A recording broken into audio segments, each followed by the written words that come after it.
Golf. Considered one of the most boring sports there is. Like, my dad's a real sports guy, and almost at any hour of the day you can find him in front of the TV watching any kind of sport, whether it be basketball, football, hockey, or baseball. But you know what sport's on almost exclusively while he's napping? Golf.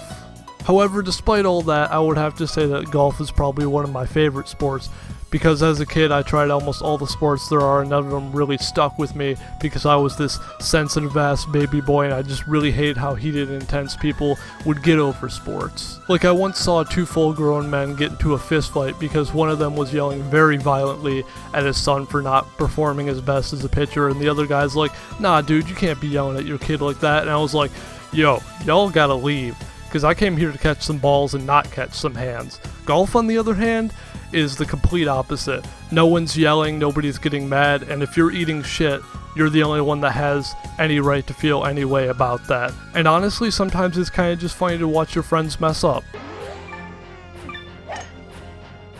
You fucking amateur.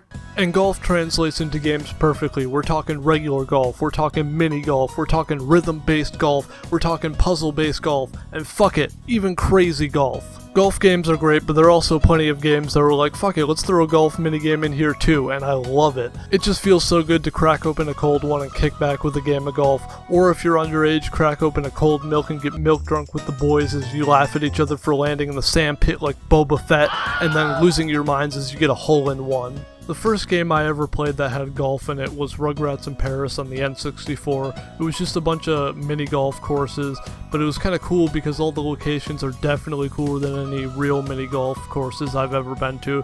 Like, when are you ever going to play mini golf on top of a mountain in China or like a booger world? That's right, never. But I think the game that really made me fall in love with golf was Super Monkey Ball Jr., oddly enough. Like, God, I used to play this game so much, and I was like so addicted to like this mini game. Like, it was almost all I played on the game, and the golf is pretty much almost exactly like the regular game, but it adds an extra challenge since you're like golfing. Like, it starts off with pretty simple courses, but then it introduces slopes and moving platforms, and the monkeys even have their own little golf clubs inside the ball that they swing, and it's super adorable. But look, I gotta be honest with you, Sega, I'm no physicist, but I did the math, and I don't think swinging a golf club inside a golf ball would make it move. After falling in love with that minigame so much, you can bet your sweet ass I was getting my hands dirty with all types of golf games. I was working on my drive in Wii Sports. I was cranking open drawbridges in Carnival Games mini golf.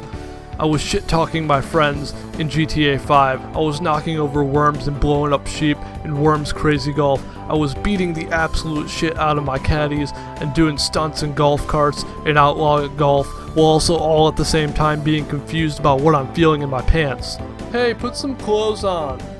Okay, that's better. And you know I was getting down with some Mario Golf, making sweet, sweet love to it, spamming my friends' screens with taunts, and purposely hitting my ball into the flower beds to harass those Pikmin that thought they could escape my wrath. And ooh baby, you know I was golfing with my friends, harassing them by hitting their balls and bouncing all over creation in these wacky ass courses. Now, a lot of golf games are just that, golf games, whether it's regular golf or wacky ass mini golf, and that's great. However, there are two games I want to talk about specifically that are still golf games, but they add their own unique twists on them. The first of which is Kirby's Dream Course, and Kirby's Dream Course, believe it or not, is the reason I wanted an SNES classic. Sure, I could have jumped around as an Italian man, explored dungeons as an elven boy, babysat, or monkeyed around, but I wanted to play golf with Kirby. Kirby's Dream Course is unique because you have to kill all the enemies on screen, and once you do so, the last one will turn into the hole. And with that in mind, you want to try to consider at the beginning which enemy is best to spare to become the hole. And on top of that, Kirby gets all these power-ups that will help him try to be as efficient as possible. Maybe you want to roll right over the hole and then drop straight in with the rock power-up. Or maybe you want to do a jump to easily get over a slope instead of hitting the ball in a certain way. Maybe you want to sail across the map, or maybe you want to zoom across it. Water, no problem with the ice power-up, just zip over that bitch. Oh, there's a tree in the way? Well, just zap it out of existence. Kirby's Dream Course is just a buttload of fun for no reason at all.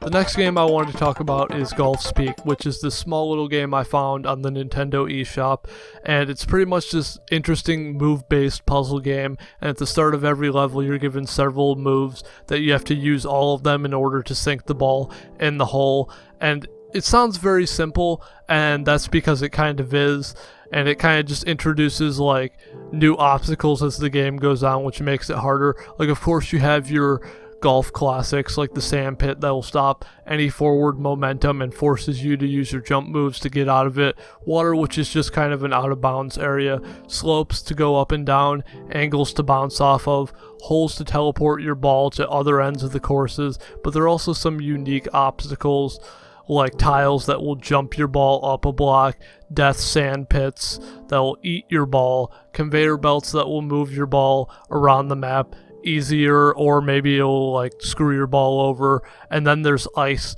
that will move your ball probably further than you actually wanted it to go. I just love how this game takes golf and makes it a puzzle, but I mean, when you really think about it, isn't golf just like a puzzle as well as a skill?